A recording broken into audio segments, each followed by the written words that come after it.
दोस्तों आप सभी का बहुत बहुत स्वागत है हमारे चैनल में। इस वीडियो के अंदर अभी हम लोग ह्यूमन बॉडी यानी मानव शरीर, ये काफ़ी ज़्यादा इम्पोर्टेंट टॉपिक है। इससे रिलेटेड 100 क्वेश्चन इस वीडियो में देखने वाले हैं।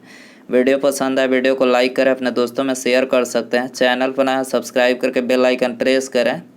चलिए शुरू करते हैं। देखिए यहाँ पर हमारा पहला क्वेश्चन दिया गया है, मनुष्य में कुल कितनी हड्डियाँ होती है।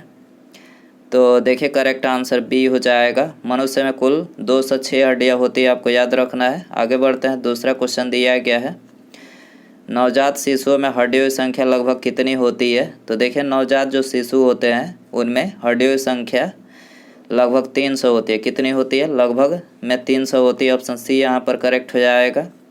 तीसरा क्वेश्चन दिया गया है, मनुष्य की खोपड़ी में कितनी अस्थियाँ होती है। मनुष्य की जो खोपड़ी होती है उसमें हड्डियों की संख्या कितनी होती है। तो देखिए करेक्ट आंसर ऑप्शन ए हो जाएगा, 8 अस्थियाँ होती है। चौथा क्वेश्चन दिया गया है, मनुष्य के शरीर में पसलियों के कितने जोड़े होते हैं। तो देखिए पसलियों के जो जोड़े होते हैं वो 12 जोड़े हो। इस तरह से पूछा जाए 24 होते हैं, जोड़ा में 12 जोड़े। ऑप्शन ए यहाँ पर करेक्ट हो जाएगा। पाँचवा क्वेश्चन दिया गया है, शरीर के सर्वाधिक प्रबल अस्थि होती है।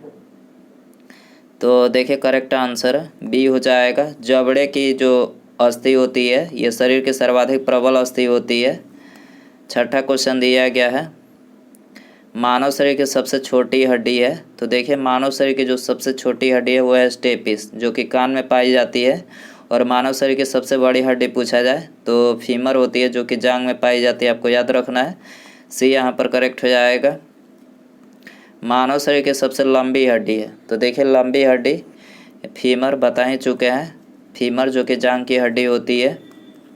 आठवां क्वेश्चन है, निम्नलिखित में से कौन मानव के पैर की हड्डी नहीं है।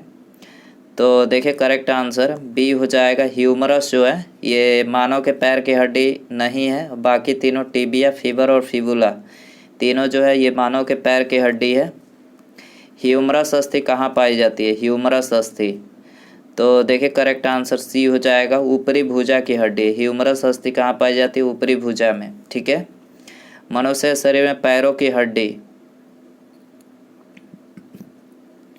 तो देखिए करेक्ट आंसर बी हो जाएगा। पैरों की जो हड्डी होती है वो सरंध्री होती है। ठीक है, मनुष्य के शरीर में पैरों की हड्डी सरंध्री होती है।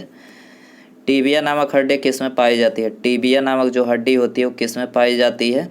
करेक्ट आंसर बी हो जाएगा, टांग में पाई जाती है। टीबिया नामक हड्डी कहाँ पाई जाती है? टांग में। ठीक है। मानव शरीर के किस अंग की हड्डी सबसे लंबी होती है? बता ही चुके हैं कि सबसे लंबी जो हड्डी होती है वो जांघ की हड्डी होती है, फीमर जिसको बोला जाता है। दांतों तथा हड्डियों में पाया जाने वाला तत्व है। दांतों तथा हड्डियों में पाया जाने वाला तत्व कौन सा है? करेक्ट आंसर सी हो जाएगा। कैल्शियम और फास्फोरस जो है ये दांतों और हड्डियों में पाया जाने वाला तत्व है। वृद्धावस्था में मनुष्य की हड्डियाँ क्यों कमज़ोर हो जाती है? बुढ़ापे की बात हो रही है। तो बुढ़ापे में मनुष्य की जो अस्थियाँ होती है तो ये कैल्शियम की कमी के कारण से जो है कमज़ोर हो जाती है। सी हो जाएगा। अस्थि में कौन सा लवण सर्वाधिक मात्रा में होता है? तो देखिए करेक्ट आंसर ये हो जाएगा, कैल्शियम फास्फेट जो है अस्थि में जो है ये सर्वाधिक मात्रा में होता है। अस्थि और पेशियों को आपस में जोड़ता है। अस्थि और पेशियों को आपस में कौन जोड़ता है? करेक्ट आंसर बी हो जाएगा। टेंडन जो होता है अस्थि और पेशियों को आपस में जोड़ता है। मानव के जीवन काल में कितने दांत 2 बार विकसित होते हैं? तो देखिए करेक्ट आंसर सी हो जाएगा। मनुष्य के जीवन काल में 20 दांत ऐसे होते हैं जो 2 बार विकसित होते हैं। मानव शरीर में पाचन का अधिकांश भाग किस अंग में संपन्न होता है? पाचन का अधिकांश भाग, तो देखिए करेक्ट आंसर सी हो जाएगा, छोटी आंत में संपन्न होता है। मनुष्य में पाचन क्रिया कहाँ प्रारंभ होती है? तो देखिए करेक्ट आंसर सी हो जाएगा, मुख में। मनुष्य में पाचन क्रिया कहाँ प्रारंभ होती है? मुख में होती है। ठीक है। मनुष्य की पाचन नली लगभग कितने फीट लंबी होती है? करेक्ट आंसर डी हो जाएगा, 32 फीट। ठीक है, मनुष्य की जो पाचन नली होती है वो 32 फीट लंबी होती है, 32 फीट। ठीक है। मुख में मंड यानी स्टार्च का शर्करा में पाचन किसके द्वारा होता है? तो देखिए करेक्ट आंसर बी हो जाएगा, टाइलिन के द्वारा। ठीक है। अगला क्वेश्चन दिया गया है, पाचन तंत्र का हिस्सा नहीं है। तो देखिए यहाँ पर करेक्ट आंसर सी हो जाएगा। कॉर्निया जो है ये पाचन तंत्र का हिस्सा नहीं है, बाकी यकृत, पित्ताशय और आंत तीनों जो है यहाँ पर पाचन तंत्र का। शरीर के लिए एंजाइम आवश्यक होते हैं क्योंकि, तो देखिए शरीर के लिए एंजाइम ऑप्शन डी करेक्ट हो जाएगा। ये जीव रासायनिक क्रियाओं के उत्प्रेरक हैं, इसीलिए आवश्यक होते हैं। दुग्ध प्रोटीन को पचाने वाला एंजाइम है, वेरी इंपॉर्टेंट। दुग्ध प्रोटीन को पचाने वाला एंजाइम कौन सा है? करेक्ट आंसर सी हो जाएगा। रेनिन जो है दुग्ध प्रोटीन को पचाने वाला एंजाइम है। अधिकतम पोषक तत्व रक्त में कहाँ से अवशोषित किए जाते हैं? तो करेक्ट आंसर सी हो जाएगा, छोटी आंत से। अधिकतम पोषक तत्व रक्त में छोटी आंत से अवशोषित किए जाते हैं। लार में कौन सा एंजाइम पाया जाता है? लार में, तो करेक्ट आंसर बी हो जाएगा। टाइलिन एंजाइम जो है लार में पाया जाता है। पेट में भोजन को पचाने के लिए निम्नलिखित में से किसकी खास आवश्यकता होती है? तो करेक्ट आंसर सी हो जाएगा। पेट में भोजन को पचाने के लिए एंजाइम की खास आवश्यकता होती है। लार किसके पाचन में सहायक होती है? करेक्ट आंसर बी हो जाएगा। लार जो है स्टार्च के पाचन में सहायक होती है। मानव के आमाशय में अम्ल एक्स उत्पन्न होता है जो भोजन के करता है। एक्स है भोजन के पाचन में सहायक, तो करेक्ट आंसर सी हो जाएगा। हाइड्रोक्लोरिक अम्ल सहायक है भोजन के पाचन में, ठीक है। मानव शरीर में भोजन का रक्त द्वारा अवशोषण कहाँ सर्वाधिक होता है? मानव शरीर में भोजन का रक्त द्वारा अवशोषण कहाँ सर्वाधिक होता है? करेक्ट आंसर सी हो जाएगा, छोटी आंत में सर्वाधिक होता है। प्रोटीन का पाचन कहाँ से प्रारंभ होता है? करेक्ट आंसर डी हो जाएगा, उदर से, ठीक है। प्रोटीन का पाचन कहाँ से प्रारंभ होता है? उदर से। अमाशय द्वारा स्रावित रस भोजन को आसानी से पचा लेता है, लेकिन अमाशय स्वयं इन पाचक रसों से अप्रभावित रहता है क्योंकि, तो देखिए करेक्ट आंसर ए हो जाएगा। अमाशय की दीवार श्लेष्मा के द्वारा सुरक्षित रहती है, ठीक है। आगे बढ़ते हैं। पचे हुए भोजन में मौजूद विषैले पदार्थ का कौन सा अंग चूषण करता है? तो करेक्ट आंसर डी हो जाएगा। यकृत जो है ये पचे हुए भोजन में मौजूद विषैले पदार्थ का चूषण करता है। पेप्सिन है एक, करेक्ट आंसर ये हो जाएगा। पेप्सिन जो है ये एक एंजाइम है, पेप्सिन बदल देता है। करेक्ट आंसर बी हो जाएगा। प्रोटीन को पॉलीपेप्टाइड में जो है पेप्सिन बदल देता है। पाचन क्रिया में प्रोटीन किस पदार्थ में बदल जाते हैं? करेक्ट आंसर सी हो जाएगा, एमिनो अम्ल में। पाचन क्रिया में प्रोटीन एमिनो अम्ल में बदल जाते हैं। निम्नलिखित में से वो अंग कौन सा है जो मानव शरीर में ग्लाइकोजन के रूप में कार्बोहाइड्रेट को जमा करता है? करेक्ट आंसर डी हो जाएगा, यकृत है, ठीक है। यकृत है जो मानव शरीर में ग्लाइकोजन के रूप में कार्बोहाइड्रेट को जमा करता है। पित्त निम्नलिखित में से किसके द्वारा पैदा किया जाता है? करेक्ट आंसर ये हो जाएगा। पित्त जो है यकृत के द्वारा पैदा किया जाता है। पित्त यानी बाइल जमा होता है। करेक्ट आंसर ये हो जाएगा, पित्ताशय में जमा होता है। पित्त यानी बाइल का प्रमुख कार्य क्या है? करेक्ट आंसर सी हो जाएगा, वसा का पायसीकरण यानी इमल्सीकरण करना, ठीक है। ये पित्त यानी बाइल का प्रमुख कार्य है। सर्वप्रथम रक्त परिसंचरण तंत्र का अध्ययन किसने किया था? करेक्ट आंसर डी हो जाएगा। हार्वे ने जो है सबसे पहले रक्त परिसंचरण तंत्र का अध्ययन किया था। पेसमेकर का संबंध किससे है? करेक्ट आंसर डी हो जाएगा, हृदय से। पेसमेकर हृदय संबंधित है। पेसमेकर का कार्य है, करेक्ट आंसर सी हो जाएगा। दिल की धड़कन प्रारंभ करना जो है पेसमेकर का कार्य है। गति प्रेरक किससे संबंधित है? करेक्ट आंसर सी हो जाएगा, हृदय से। गति प्रेरक किससे संबंधित है? हृदय से। निम्नलिखित में से किनकी भित्तियों पर रक्त द्वारा डाले गए दबाव को रक्तदाब यानी ब्लड प्रेशर कहते हैं? तो देखिए करेक्ट आंसर सी हो जाएगा। धमनियों की भित्तियों पर रक्त द्वारा डाले गए दबाव को क्या कहा जाता है? रक्तदाब यानी ब्लड प्रेशर कहा जाता है। सोते समय रक्तदाब में क्या परिवर्तन होता है? तो करेक्ट आंसर बी हो जाएगा, सोते समय रक्तदाब जो है घट जाता है।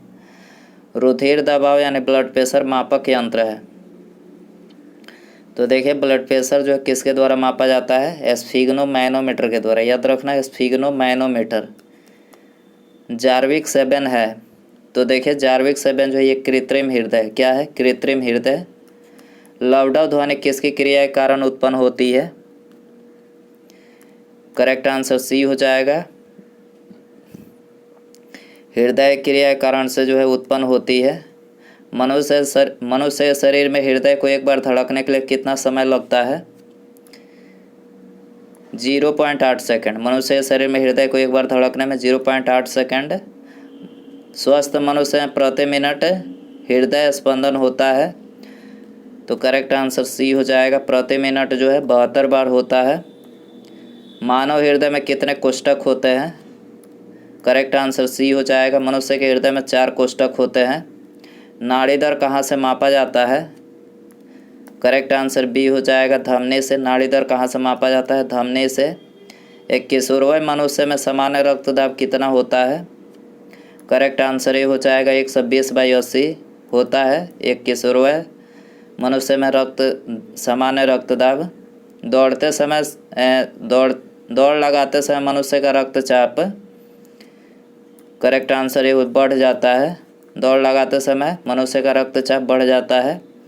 सामान्य जीवन काल में मनुष्य का हृदय लगभग कितनी बार धड़कता है, 2 अरब बार धड़कता है। मानव शरीर में हृदय का कार्य है पंपिंग स्टेशन की तरह। मानव शरीर में हृदय का कार्य किस तरह से है, पंपिंग स्टेशन की तरह है, ये हो जाएगा। शरीर की विशालतम धमनी है, करेक्ट आंसर बी हो जाएगा, एआर्टा जो है ये शरीर की विशालतम धमनी है। स्वस्थ मनुष्य शरीर में कुल कितनी मात्रा होती है, रक्त की कुल मात्रा कितनी होती है, करेक्ट आंसर सी हो जाएगा। शरीर के वजन का 7% जो है एक स्वस्थ मानव शरीर में रक्त की मात्रा होती है। एक वयस्क में रक्त का औसत आयतन होता है, करेक्ट आंसर सी हो जाएगा, 5 से 6 लीटर होता है। मानव रुधिर का पीएच है, करेक्ट आंसर डी 7.4 जो है मानव रुधिर का पीएच है। मानव शरीर में रुधिर बैंक यानी ब्लड बैंक का कार्य कौन करता है, करेक्ट आंसर ये हो जाएगा, तिलिया यानी पलिया, जिसको स्प्लीन बोला जाता है अंग्रेजी में। मानव रक्त प्लाज्मा में प्रायः पानी की प्रतिशत मात्रा कितनी होती है, करेक्ट आंसर डी हो जाएगा, 91 से 92% जो है पानी की प्रतिशत मात्रा होती है। पानी की प्रतिशत मात्रा में भिन्नता होती है, 91 से 92%, ठीक है। रक्त में पाई जाने वाली धातु है, करेक्ट आंसर डी हो जाएगा, रक्त में लोहा यानी आयरन धातु पाया जाता है। रक्त का शुद्धिकरण कहाँ होता है, फेफड़ा, यकृत, किडनी, तीनों जगहों पर रक्त का शुद्धिकरण होता है, ये सभी हो जाएगा। निम्नलिखित में से कौन सा कथन सही है, शरीर में सारा रक्त किडनी के माध्यम से शुद्ध होता है, ये वाला ऑप्शन सी करेक्ट है यहाँ पर। मानव शरीर में खून के शुद्धिकरण की प्रक्रिया को क्या कहते हैं, डायलिसिस कहते हैं। खून के शुद्धिकरण की प्रक्रिया को डायलिसिस कहते हैं। रक्त में लाल रंग किसके कारण होता है, हीमोग्लोबिन के कारण से। रक्त में लाल रंग हीमोग्लोबिन के कारण से होता है। हीमोग्लोबिन में होता है लोहा होता है, क्या होता है, लोहा। शरीर में हीमोग्लोबिन का कार्य है ऑक्सीजन का परिवहन। शरीर में हीमोग्लोबिन का क्या कार्य है, ऑक्सीजन का परिवहन है। हीमोग्लोबिन किसका महत्वपूर्ण घटक है, आरबीसी का महत्वपूर्ण घटक है हीमोग्लोबिन। कौन सी रक्त वाहिका है साफ रक्त फेफड़ों से हृदय में ले जाती है, तो करेक्ट आंसर डी हो जाएगा, फुसफुस सीरा जो होती है ये साफ रक्त फेफड़े से हृदय में ले जाती है। निम्नलिखित में से किसकी सहायता से रक्त द्वारा ऑक्सीजन ले जाया जाता है, करेक्ट आंसर ये हो जाएगा, लोहित कोशिकाओं की सहायता से जो रक्त द्वारा ऑक्सीजन ले जाया जाता है। किसके मौजूदगी के कारण शरीर के भीतर रक्त जमता नहीं है, तो करेक्ट आंसर डी हो जाएगा, हिपैरिन की उपस्थिति के कारण से जो है शरीर के भीतर जो है रक्त जमता नहीं है। मानव शरीर का रक्त बैंक कहलाता है, तो देखिए करेक्ट आंसर ए हो जाएगा, पलीहा जो है ये मानव शरीर में रक्त बैंक कहलाता है। रुधिर के प्लाज्मा में निम्नलिखित में से किसके द्वारा एंटीबॉडी निर्मित होती है, करेक्ट आंसर बी हो जाएगा, लिम्फोसाइट के द्वारा। ठीक है, रुधिर के प्लाज्मा में लिम्फोसाइट के द्वारा जो है एंटीबॉडी निर्मित होती है। लाल रक्त कणिका यानी आरबीसी किस नाम से जानी जाती है? करेक्ट आंसर ये हो जाएगा इरिथ्रोसाइट के नाम से। ठीक है, आरबीसी किस नाम से जानी जाती है? इरिथ्रोसाइट। लाल रक्त कणिका यानी आरबीसी कहाँ उत्पन्न होते हैं? तो देखिए आरबीसी अस्थिमज्जा में उत्पन्न होते हैं। कहाँ पर? अस्थिमज्जा, ऑप्शन डी हो जाएगा। निम्नलिखित में से किसको आरबीसी का कब्रिस्तान कहा जाता है?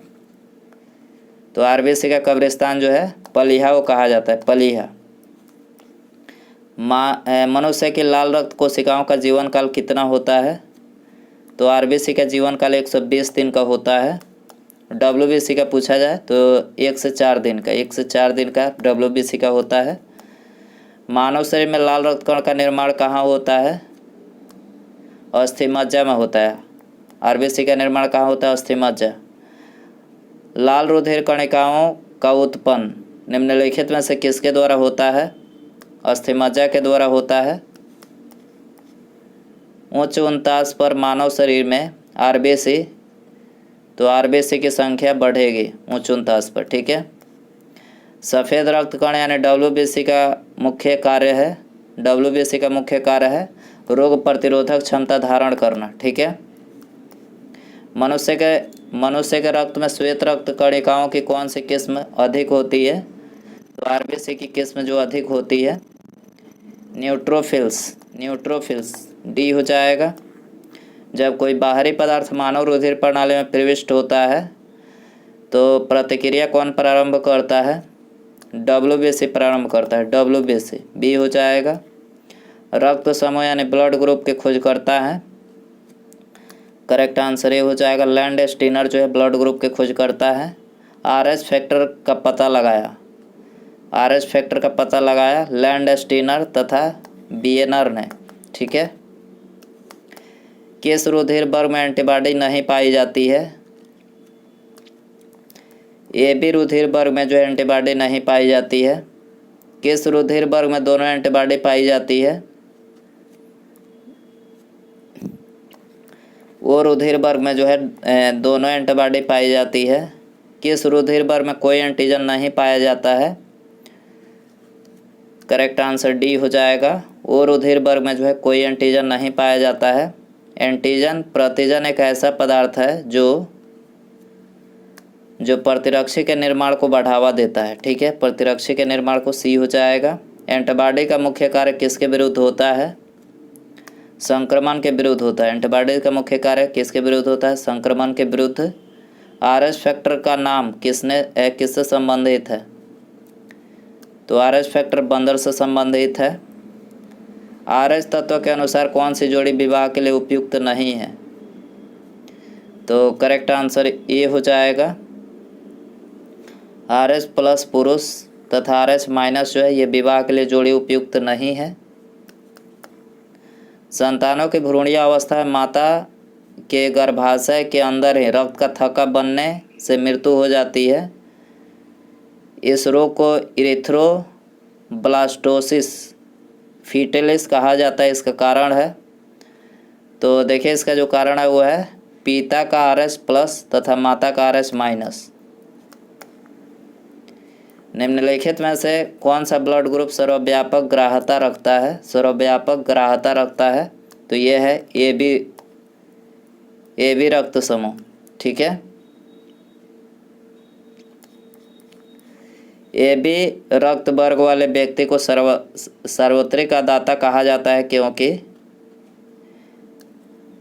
उसके रक्त में प्रतिपिंड का अभाव होता है, इसीलिए सार्वत्रिक अदाता कहा जाता है। मानव रक्त दान के लिए कौन सा रक्त समूह सार्वत्रिक दाता यानी यूनिवर्सल डोनर होता है? तो देखिए सर्वदाता यानी यूनिवर्सल डोनर जो होता है वो रक्त समूह होता है, ऑप्शन बी हो जाएगा। उसके बाद यहाँ पर अगला क्वेश्चन है, ये आप सभी के लिए रखते हैं, इसका आंसर आपको कमेंट में बताना है। देखिए क्वेश्चन है, रक्त समूह वो वाला व्यक्ति किस रक्त समूह के व्यक्तियों से रक्त ले सकता है?